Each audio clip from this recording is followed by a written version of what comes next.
Frances walked past a row of fences to reach her mother's grave. The cemetery was dark and eerie, with only the sound of howling wind and cawing crows. Frances stopped near a familiar grave and wiped her mother's picture from the dust, feeling as if her warm, radiant eyes were smiling at her.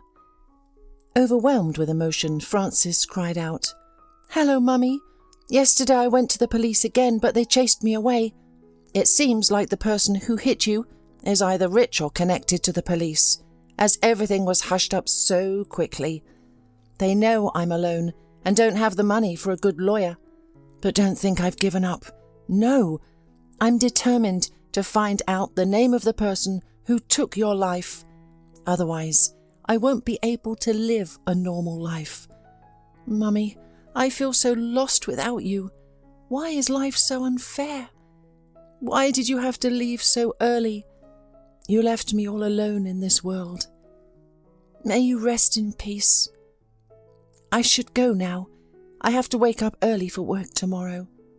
Tears clouded Frances's eyes and she barely made it home, barely seeing where she was going. She felt cold and longed for a cup of hot tea, but her hands were too weak to lift anything. The sadness overwhelmed her, and she collapsed onto the old, worn-out sofa, bursting into tears once again, yearning for her most beloved and closest person. Frances's childhood could hardly be described as happy. She grew up alone with her mother in an old house that resembled more of a barn. The walls were cracked and barely held together, the water supply intermittent, and the roof leaked. Frances's mother, Magda, worked as a cleaner in a roadside cafe. The work was very hard, the pay was meagre, and it was a long way to get there. Nothing was known about her father. Frances's mother did not answer any questions about him and only cried, so Frances stopped bothering her. The girl never had any good things, gadgets or fancy toys. That is why Frances hated school. She was called names and disliked there. In the back they constantly shouted, "Beggar! Look guys, she has holes in her sweater sewn up." The girl studied quite well and finished school almost perfectly. Her mum persuaded her to try to enroll in college, giving 1,000 arguments. "Honey, just look at me. Do you want to repeat my fate? Being a janitor all your life? You're smart. At least try to get in. If you get an education, you'll find a good job. But if not, you'll be stuck working for pennies your whole life." While Frances doubted whether to enroll or not, life made its terrible adjustments. Once in the middle of the night, Frances woke up to find the room filled with acrid smoke and the kitchen on fire. The girl remained calm. She broke the window, miraculously managed to pull out her almost unconscious mother, and jumped out behind herself. Neighbours rushed over, frantically attempting to extinguish the fire, but their efforts were in vain. When the fire brigade arrived, everything was over. The old wooden house burned to the ground like a dry match. In just one night, Frances and her mum were left with nothing. No home, no belongings, and no documents. Clad only in their nightgowns and robes, they sobbed and embraced each other. Though others tried to console them, reminding them that they were fortunate to be alive, the women were filled with terror. They wondered how, and more importantly, where they would live now. Frances's mother tirelessly sought assistance from various authorities, hoping to secure housing. However, all she received were disappointing responses. They told her that the house had long been deemed unsafe, and since she had declined previous opportunities to relocate, they had no obligation to provide her with a new place. Magda and her daughter had no choice but to rent a small, one-room apartment on the outskirts of the city and slowly rebuild their lives, including obtaining new documents. They were grateful for the kindness of those who supported them, as otherwise they would have been left with nothing. Following this incident, Frances made a decision. "No, Mum, I don't have time to go to college now. I'm going to work and help you. We'll manage together." Unfortunately, trouble seemed to follow them. On that fateful evening, Frances was waiting for her mother to return from work. She made her favourite dish, fried potatoes with mushrooms. However, darkness had already fallen, but her mother still hadn't arrived, and the girl grew increasingly worried. Her mother had never been late before, and she had no plans to go anywhere. Why was she taking so long? A sense of heaviness and anxiety weighed on Frances, and then the police called her with devastating news. Her mother was dead. She had been fatally struck by a hit-and-run driver while crossing the road. The unfortunate woman passed away without regaining consciousness. In a state of stupor, Frances went to identify her mother's body. She lost consciousness 3 times, barely recognizing her loved one in such a terrible state. The details of the funeral and wake were a blur, as if she had been heavily sedated the entire time. Neighbours from the street and her mother's colleagues helped with the funeral expenses. At the cemetery, whispers of sympathy filled the air. Poor Frances, how sad!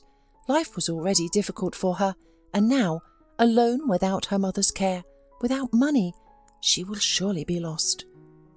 This grief weighed heavily on Frances, and the bitterest part was that the hit-and-run case was quickly closed without a thorough investigation. A year had passed and Frances found herself wandering from one office to another, desperately seeking justice. But she was met with indifference at every turn. Frances urgently needed to find a job in order to support herself, but it wasn't easy. Without education or experience, she struggled to find decent employment. She ended up working as a cleaning lady at a company that specialized in personnel hiring. The salary was small, and the work was far from suitable for a young and beautiful girl. However, Frances was grateful to have at least a job to pay for her apartment and buy food. The employees at the firm looked at her with bewilderment and condescension, unable to comprehend why a young and attractive girl would resort to such work. Amidst her sad thoughts, after visiting the cemetery, Frances fell asleep late. The next morning she reluctantly headed back to her unloved job. The monotony and hopelessness were suffocating her. Poverty had plagued her since childhood, and she saw no way out of it. Around lunchtime, a respectable gentleman in his 30s entered the office. He was tall, dignified, with a penetrating gaze and a strong chin. Frances couldn't help but admire him, as she had only seen men like him in movies. In real life, she had encountered aimless young men without any drive, whom she easily dismissed. The man approached her and asked, "Good afternoon. Can you tell me where the director's office is?" He held a beautiful, expensive leather briefcase and a black folder with documents in his hands. Frances blushed and managed to respond, "Hello, you need to go to the 2nd floor and turn left. It's the first door on your left." The man nodded and stared at Frances for a long time as if evaluating her. This look made the girl shiver. She sighed dreamily, thinking to herself, "If only such a handsome man would marry me." But she immediately warned herself, "I dreamed too much. Handsome men don't marry cleaning girls." A couple of hours passed, and Frances started cleaning the restrooms. Suddenly, in the men's room, on the windowsill, she found the black folder that the visitor had been holding. He must have forgotten it. Frances dropped her cleaning tools, took off her gloves, grabbed the documents, and ran to the director's office. Timidly, she knocked and said, "A visitor who had recently come to you forgot a folder. He was tall, handsome, and wearing a dark blue suit. Please give it to him." The director smiled and said, "Ah, so this is Mario Cohen, our co-founder. Thank you, Frances, I'll call him now." For some reason, Frances's heart fluttered and she remained standing in place, smiling foolishly. The director laughed and said, "Why are you standing there? Go back to work." At the end of the workday, Frances changed clothes and was about to leave when she heard a voice behind her. "Thank you for returning the folder with documents. If they had fallen into the wrong hands, I can't even imagine what would have happened. My name is Mario, and you're Frances. I've already been informed." "Well, Frances, have you finished? Then let's go to the restaurant for dinner. I must thank you. Refusal is not accepted." Frances blushed, feeling embarrassed in her old, out-of-fashion sweater and cheap jeans. "Thank you, but I'm not comfortable," she mumbled. "I'm not ready for a restaurant, and to be honest, I've never been to one. Maybe some other time." However, Mario commanded, "I don't like to be contradicted. Don't worry, we'll improve your appearance on the way. Get in the car." Frances didn't dare to argue with this authoritative gentleman and got into the expensive car with stiff legs. She remained silent and blinked her eyes, not knowing where she was being taken or what would happen next. The driver stopped near a fashionable boutique. Mario resolutely took Frances's hand and led her inside. He smiled charmingly at the salespeople and said, "Good afternoon. I need to take this princess to the restaurant right away. Dress her beautifully, as you know how to do." The salespeople seemed to know this client well. They quickly brought dresses and shoes to the fitting room and dressed up Frances. In just 10 minutes, a beautiful girl emerged from the fitting room, wearing a warm, tight, peach-coloured dress that fit perfectly, high boots that accentuated her slender legs, and a coffee-coloured coat and small leather handbag that completed the look. Frances couldn't believe her eyes. She had never owned such stylish and expensive things. However, she was also discouraged because she knew they cost a fortune by her standards. There was no way she could afford to pay for them. The evening was unforgettable. Slow and pleasant music filled the luxurious restaurant. Frances felt like she was in a fairy tale. She had grown up in poverty and had never experienced such a luxurious life. She felt like Cinderella brought to the ball by a handsome prince. She was afraid that midnight would strike and everything would disappear, just like in the story. Mario looked at her and she felt her heart skip a beat. They had a nice and relaxed conversation. He told her many interesting things about his travels abroad. Frances realized that she had fallen in love, completely and irrevocably. She hung on to every word Mario said, and he seemed more and more exalted in her eyes. When they parted, Mario swept her into his arms and kissed her passionately. He whispered, "I'll call you soon, dear Frances. Don't forget about me. You have no idea how amazing you looked at the restaurant. It pleased me." So they started meeting each other from time to time. Usually, Mario would call in the afternoon to set up a date. Then the courier would bring flowers and an expensive outfit, and they would go out together and have fun. After a month, Mario unexpectedly took Frances to a 5-star hotel.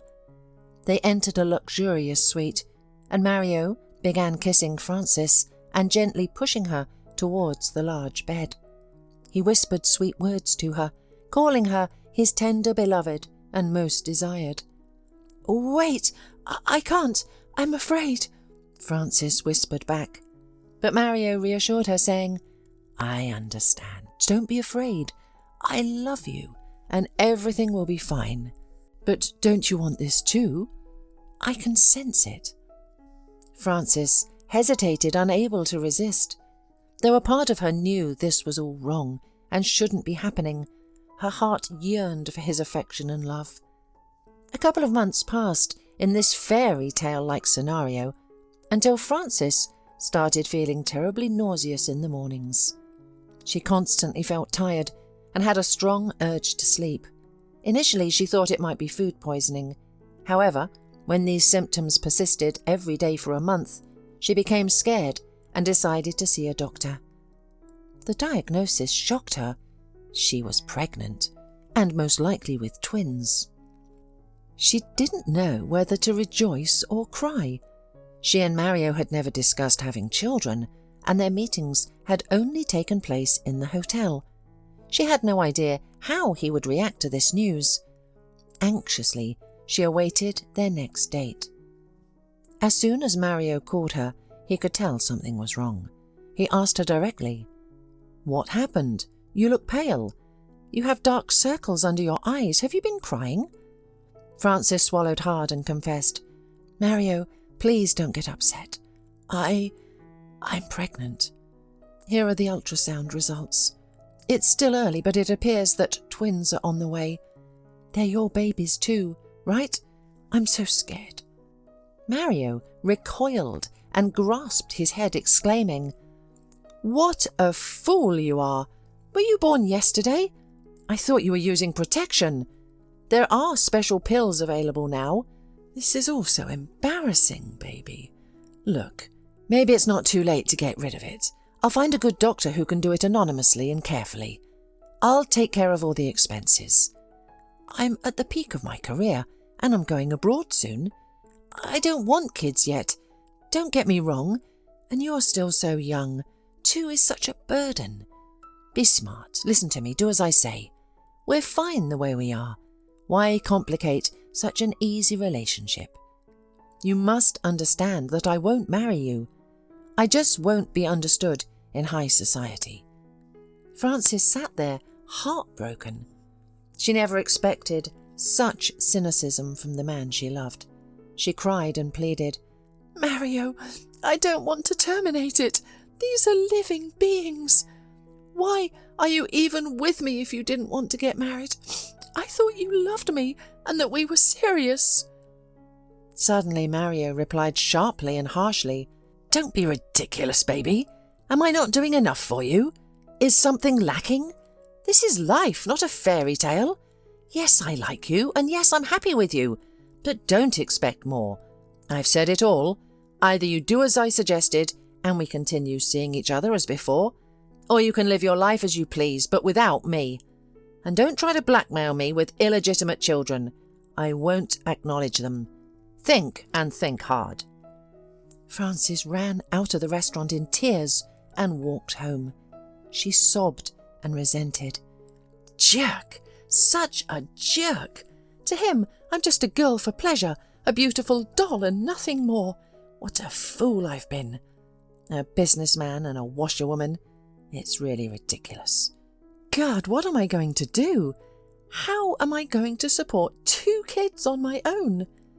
It's so disgusting and revolting. I mean nothing to Mario. I wish I had never met him at all. But how can I live without his touch, his lips, his tenderness? How can I make myself forget him? He tamed me like a stray puppy and then threw me out of his life. The next day after work, Frances went to the cemetery to visit her mother. She fell to her knees and sobbed beside her mother's grave. "Mummy, I'm so lost. I've fallen into a trap. I thought I had captured happiness by the tail, but it has turned into a disaster. Mummy, what can I do? I'm following in your footsteps. What will I tell my children? Where is their father? How will I manage with 2? And maybe Mario is right, and I should do as he said. Why won't you say anything? Please tell me." Suddenly the sky darkened, and a strong gust of wind blew, followed by a downpour that seemed to come out of nowhere. The girl was frightened by the eerie and mystical atmosphere. She crossed herself and whispered, "I understand now, Mum. I won't go against your wishes. I won't harm the children. I will endure everything. This is my fate. Thank you for your guidance, my dear." As Frances walked back home, the sky cleared and the sun peeked out. It seemed like the usual changeable spring weather, nothing out of the ordinary. But the girl was certain that all of this had had a more in-depth meaning. She knew her mother believed in her and would never agree to getting rid of the babies. She would face the challenge and find joy in having 2 little blessings. When Frances called Mario to inform him of her decision to keep the children, he abruptly hung up the phone and disappeared from her life forever, going abroad on a long business trip. Homesickness and depression overwhelmed the girl as she desperately missed him. Her mind understood that he was a scoundrel and their relationship had no future, but her heart betrayed her, longing for his sweet embrace. Soon, her co-workers learned about her situation. The news spread, and jokes and laughter followed. They whispered, "Our cleaning lady went off the rails and got pregnant by some unknown man. How disgraceful." Washing floors all day long became increasingly difficult for Frances. She grew tired and counted down the days until her maternity leave. She ate very little, trying to save money for the birth of her children. As a result, her belly wasn't very big, despite carrying twins. After going on maternity leave, life became even more difficult for her. The girl took the place of her retired cleaning lady to clean the territory of her apartment building, even though it was unbearable. One day, overwhelmed with despair, hopelessness and tiredness, she sat down on a frozen bench with a groan. Her back ached, sweat streamed down her back, and Frances suddenly cried out as she looked at the steam rising from her rough red hands. Nearby, a homeless man lingered near the dumpster, his age indistinguishable due to a tangled beard and a hat pulled down over his eyes. He approached Frances and timidly asked, "What are you doing, sister? Mopping floors while pregnant?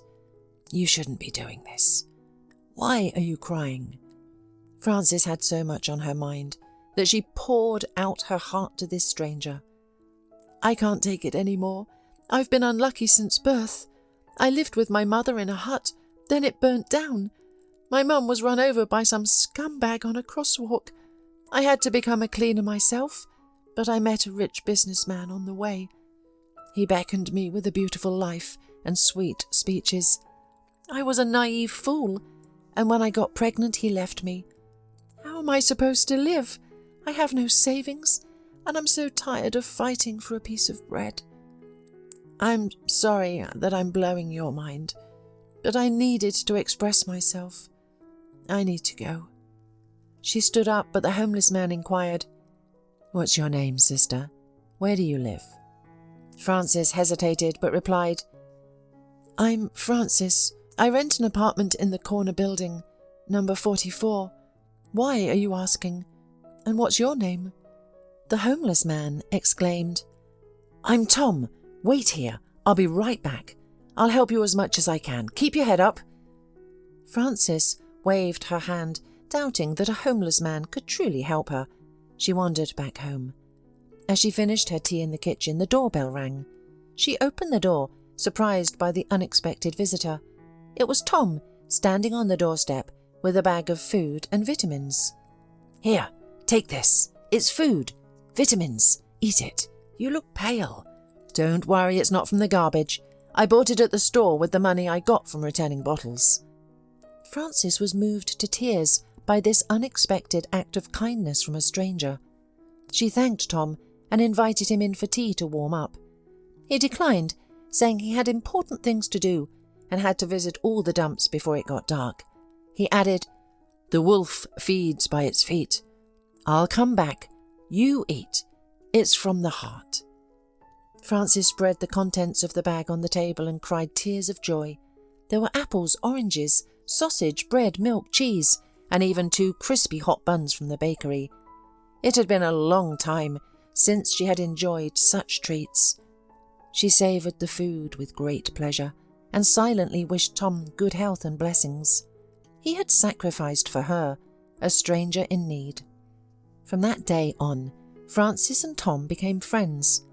The homeless man helped her wash the floors and carried water for her so that she wouldn't have to work so hard. He would come to her for tea and warmth. Frances let him take a shower at her apartment, and they talked a lot about life. Frances talked more, while Tom was always a little wordy and silent. She often complained about where to buy a used crib and stroller. But Tom grumbled, "You do not hurry. You shouldn't buy anything before childbirth. I heard it's a bad omen. Here you will give birth, then buy." Frances laughed and said, "With 2 screaming babies, how will I buy it? Oh, Tom, I'm so scared. To be honest, 2 at once. Will I manage? How will I survive with them? My head is spinning." Tom smiled and tried to encourage her, saying, "Don't worry, sister. We'll get through this. I'll help you in any way I can. You are good that you decided to give birth. Children are happiness. They are from God. and you have two at once. So wait, soon you'll be twice as happy." Francis laughed and replied, "Oh, Tom, don't be ridiculous. I think happiness and I live on different sides of the world." Before the birth, which was less than a month away, Francis persisted in cleaning, although the elderly concierge, Mrs. Oliver, grumbled, "Stop carrying buckets, girl, or you'll give birth here on the stairs, and we'll have a scandal. I've arranged for you to work illegally out of the goodness of my heart." But Francis only smiled and tried to cheer up. "I really appreciate you helping me, but don't worry, I won't give birth here. I still have a month to go, and I really need the money." That day there was a serious snowstorm, and for some reason Tom didn't come, even though they had agreed. Francis had almost finished cleaning everything, but suddenly she felt sick, and a hellish, unbearable pain pierced her whole body. Blood rushed down her legs. The poor woman barely made it to the apartment and called an ambulance. Francis's condition worsened, and she was taken away on a stretcher in a semi-fainting state. Tom was late for a whole hour, and approaching Francis's apartment building, he blamed himself. "I'm not a man of my word. I promised to help Francis. She'll think I'm a blabbermouth." He knocked and rang the doorbell, but no one opened the door. Dreadful thoughts crept into his head. The man went down and asked the concierge, "Mrs. Oliver, do you know where Francis from the 44th is? Did something happen?" The elderly woman got angry and replied, "What is it to you? Who let you in the first place?" "Yes, something's happened. Whoa, that's what. That little fool came to clean again. I tried to chase her away as I felt the trouble, but she wouldn't let me. So she got sick, she started bleeding. The ambulance crew barely made it through such a snowstorm. They took her to the maternity hospital. Oh, what will happen? I'm so scared." Tom, not remembering himself, rushed to the maternity hospital, despite the heavy snowstorm and frost. He pounded the thresholds and asked for anything about Francis. Tired of chasing him away, the nurse finally asked with ill-concealed arrogance and contempt, "Who are you? The baby's father? Wow, some women are ready to give birth to anything, even tramps. Are there no more normal men? But okay, I'll tell you, she's undergoing surgery. It's a complicated case. Wait here." Tom was almost crying. "I beg you, tell me later how she is. How are the babies? I'll wait in the corridor as long as necessary. Yes, I'm the father and these are my children. Do you understand?" Tom lied brazenly, but he realized that otherwise he'd be chased away. Another hour passed, but it seemed like an eternity to Tom. It was as if time had stopped.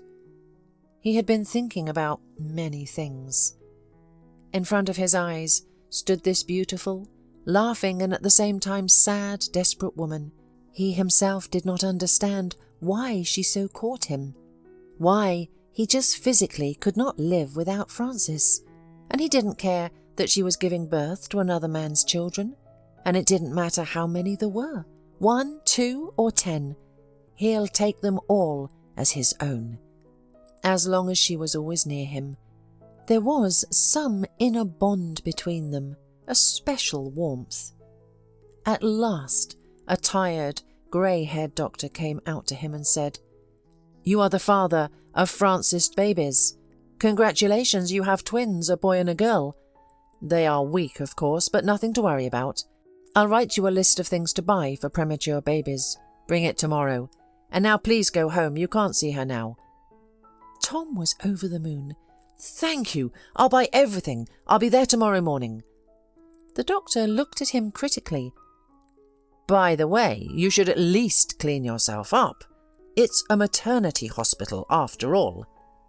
But Tom didn't hear him any more. Only one thought was beating in his brain. His beloved Francis is alive, and the babies are well too. And that means everything will be all right. The next day, Francis was transferred to the general double ward, and the babies were brought in for feeding. They were tiny and funny, like two shriveled gnomes. When Francis saw her babies, she sobbed with happiness. She was a mum now, and no longer alone. She had 2 little bundles of joy. Suddenly, her ward neighbour, who was standing near the window, said excitedly, "Look, another happy daddy. He's writing something in the snow. What a strange, shaggy man. Is he a homeless person?" Upon hearing this, Frances opened her eyes and struggled to rise. She waddled to the window, even though it was difficult. What she saw shocked her. There stood a joyful Tom, and on the snow in huge letters it was written, "Frances, I love you." Overwhelmed, Frances burst into tears. She waved to Tom like a madwoman and blew him air kisses. The neighbour looked at her perplexed and said, "Is he your husband? He looks like a drunken vagrant. That's hilarious." Frances brushed off her comments, saying, "You don't understand anything. This is the best man in the world. Do you understand? He may be a hobo, but he didn't abandon me. He was there for me in the toughest moment, when I didn't want to live. He starved himself to buy me groceries and cleaned the floors instead of me, so I wouldn't have to work too hard. He is a real man." Frances didn't care what others thought. This was her life and nobody else's. She had a roof over her head, even if it wasn't her own. She had feelings, support, and together they would overcome anything. A nurse entered and shocked Frances once again, saying, "Your children's father brought all the necessary things for newborns, so don't worry." Frances was shocked. Where did Tom get the money? An hour later there was a timid knock on the ward door, and a handsome, red-haired man in a police suit entered. He smiled, held a bouquet in his hands, and walked straight to Frances. She blinked her eyes and looked at him dumbfounded. Tom? The same warm blue eyes and smile, but where were the beard and braids? What kind of masquerade was this? Meanwhile, Tom sat down on a chair and said, "Frances, I congratulate you on the birth of the babies. I'm sorry I wasn't there when you were sick. I rushed as fast as I could, but there was a snowstorm and I was an hour late. I thought I'd go crazy when I heard you were bleeding and taken away in an ambulance. Now, I'll tell you the truth. I'm not really a bum or a vagrant. I'm an undercover police officer. All this time I've been investigating a drug den and a distribution point in your neighbourhood. When I first saw you crying and so defenceless on that bench, something in me changed. It wasn't just pity, but something bigger and lighter filled my soul. I can't explain it. I can't be without you, Frances. Marry me. The children will be ours, and I'll give them my last name. I want to spend my whole life with you, and I don't need anyone else. I have my own 2-bedroom place, and I'll take you and the kids there if you agree. I'm not a millionaire, I'm not rich, and my job is dangerous, but I'll always be there for you."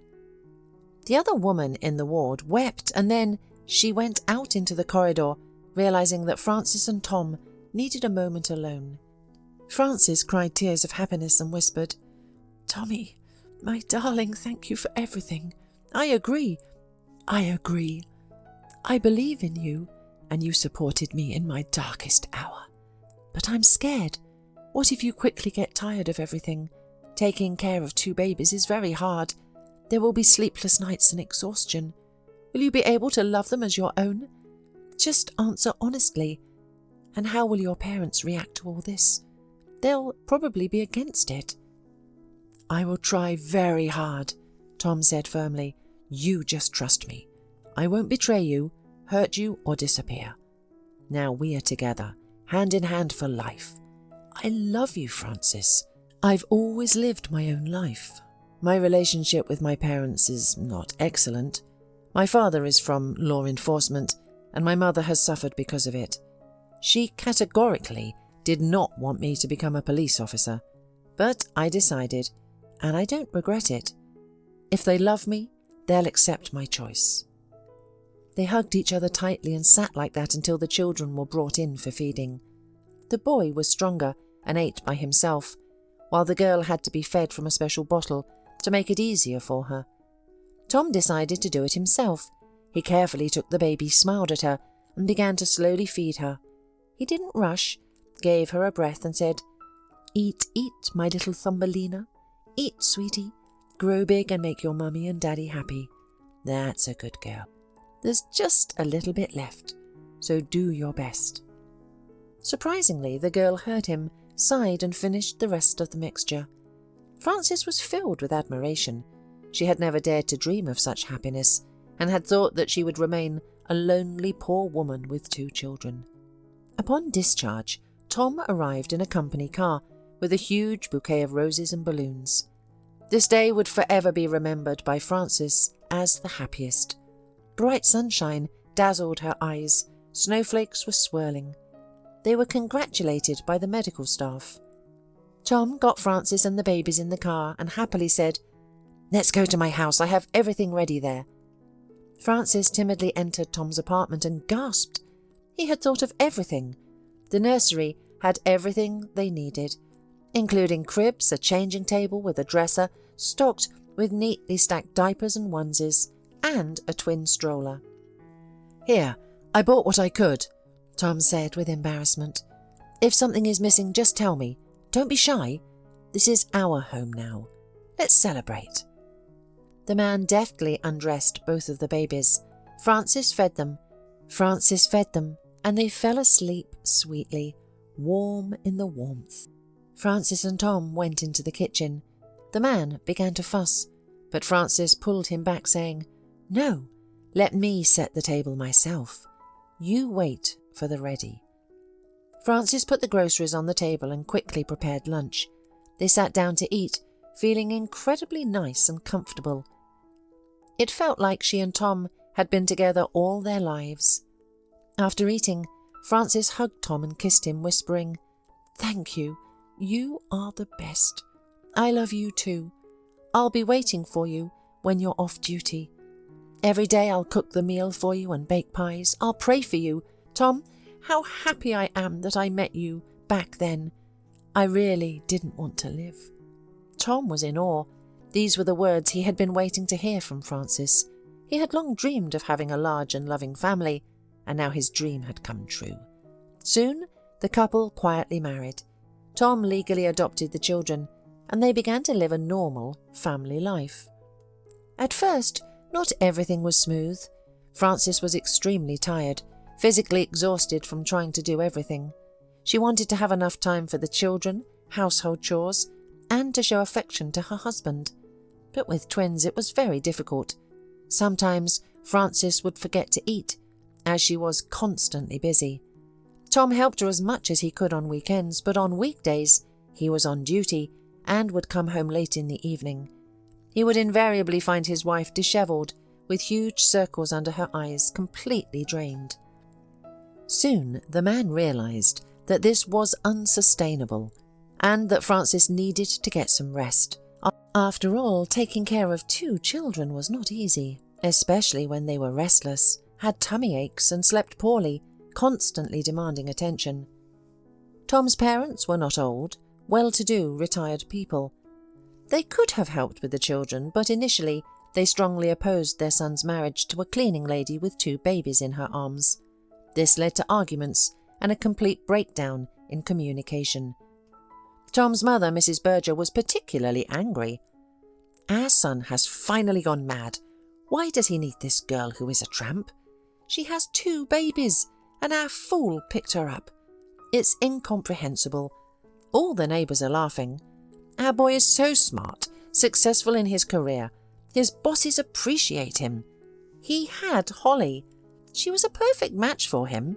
Her father is Tom's boss, so Tom had great prospects. No, I'll never accept Frances, and I won't even go to meet that ragamuffin." Tom's father had a different opinion, saying, "Honey, calm down. Don't boil over. Don't you think Tom loves that woman? Again, we don't know her at all. Maybe we should at least try to strengthen our relationship. I also once took you away from my best friend, and probably from the outside it was ugly and dishonest. But we loved each other and could not resist this feeling." Mr. Berger pondered for a long time, and one day he decided to secretly visit Francis and understand better his son's choice. Francis had just finished cooking, and it was time to go for a walk with the babies. Glenn was capricious and crying, and Rachel was all dirty from eating mashed potatoes. The woman wiped off her daughter when the doorbell rang. She went to open the door in surprise. Tom was on his shift. Who could it be? When a thin, pretty woman with a long, beautiful ponytail, wearing an apron and holding a crying baby in her arms, opened the door, Mr. Berger was taken aback. His wife made him so nervous that he pictured an impudent, nasty woman who had preyed on their son. The man coughed and introduced himself, saying, "Good afternoon. You're Francis, aren't you? I'm Tom's father, Mr. Berger. I thought I'd come to visit, so to speak, to get acquainted." Francis was delighted and led the guest into the kitchen, set the table, and chattered non-stop. "I'm overjoyed, Mr. Berger. It's a pleasure to meet you. I've just got dinner ready. You eat up. Everything's hot. I was just about to dress the kids and take some food to Tom before it gets cold, and at least to take a look at him. I know him. He'll eat fast food again and his stomach will be ruined. Kids and I miss him so much, but what can we do? This is his job and I understand everything." Mr. Berger enjoyed the delicious meal and wondered how this fragile woman had enough strength for everything. The house was cleaned, dinner was cooked, and she had 2 kids to take care of. She looked so pale, and it was obvious that she didn't sleep much. After thinking a little, Mr. Berger suggested, "Let me hold my grandson while you take care of your daughter. It's no problem for me. What's his name? And by the way, we can go for a walk together, and I'll check on my son, because we broke up foolishly and I'm ashamed." Francis smiled and placed Glenn in Mr. Berger's arms. He clapped his hands, reached for the elderly man, and babbled something in his own language. Mr. Berger began to entertain the boy, rocking him on his knee, which made him laugh gleefully. The man felt so warm and good inside. Looking at them, Francis said, "This is Glenn. He has a mole behind his ear. He and Rachel looked so much alike. Sometimes I mistake them myself. You know, Mr. Berger, I love Tom very much. I understand what you think of me, putting my children on Tom's neck. But it's not true. He proposed to me himself. He fell in love with me, and we're excellent together, although it's still difficult because the children are little. But soon they'll grow up and it will be easier. They'll go to daycare, and Tom promised to arrange me to work in the archive with him. I would never have forced Tom, but I see that he is happy to take care of the children. His eyes are full of love. It's a pity that Mrs. Berger doesn't call him at all. Is it because of me? Tom is worried about it. After all, she's still his mum. By the way, Rachel and I are ready. Now hold her and I'll get Glenn ready. Although my head is spinning, but children are happiness. When you hug them, press them against you, all the fatigue goes away." Since that day, Mr. Berger began secretly visiting his son's family, taking kids for walks so that Francis could rest. Eventually, Mrs. Berger was convinced to join them too, and the family was finally at peace. But suddenly, the unexpected happened. One day, Francis received a call from Mario. Hearing his harsh voice made her feel sick. "Hello, Francis. Didn't expect to hear from me. And I see you're not wasting time. Well done. You found a fool and gotten married. But you forgot one thing, my sweetie. The children are mine, and I intend to take them. I'm the birth father, and I have every right to do so, and I can easily prove it." Francis, no longer timid and naive, flared up. "What do you mean? You remembered the children after a year after they were born. They have a real father now. He is a police officer, by the way. And I don't want to see or hear from you. Don't ever call me again. You won't see the children." Mario didn't expect such a welcome and started shouting. "Have you got the nerve, chicken? I have so much money that I don't care about your officer. I'll crush him, and I'll take the kids anyway. I'll make the genetic test, and take them abroad if they are mine. Is that clear? It's better to negotiate amicably. Otherwise, I'll make your life with your Romeo difficult." Francis hung up the phone and burst into tears. Concerned, Tom asked, "Darling, what happened? Who called you? Your ex-boyfriend? What does he want? I'm not giving you to anyone, and I'm already terribly jealous." "He doesn't need me," Francis answered through sobs. "He said that he would take my children away, certainly. He mentioned genetic testing, and if I don't give them to him, he'll make our lives miserable. Tom, I'm so scared. You have no idea the kind of connections he has. He can get away with anything. What if he really takes the children away from us?" Tom hugged his wife and reassured her. "Francis, look at me. Don't cry. Calm down. I promise you, nothing will happen to the children. Let's go to my parents now. My father has worked in law enforcement all his life. He'll tell us what to do. I'm with you. We're together. I won't let some autocrat destroy my family." At the family council, it was decided to send Francis and the children to the Aunt Lynn, who lived in the village. Mr. Berger reasoned, "No one knows about her. They won't look for Francis there. It's better to be safe. Meanwhile, Tom digs into Mario's background and find any dirt on him. People like him must have dark secrets. This is our only chance to expose him." Francis quickly gathered the children, and Tom took her to the remote village, to Aunt Lynn's house. It was wonderfully quiet and nice there, with a forest, a river, and an old cosy house. Aunt Lynn took one look at Francis and the children and immediately said, "My dear, you should get some rest and relax. I'll take care of everything. Come in, make yourself comfortable." 2 weeks had passed. Aunt Lynn had worked miracles, and Glenn and Rachel started sleeping and eating much better, and they were less irritable. Despite this, Francis was exhausted and worried about how Tom was doing, because there was no communication at all. Finally, Francis's wait was over. Tom had come for her. From the doorstep he said, "Francis, I found out everything about Mario.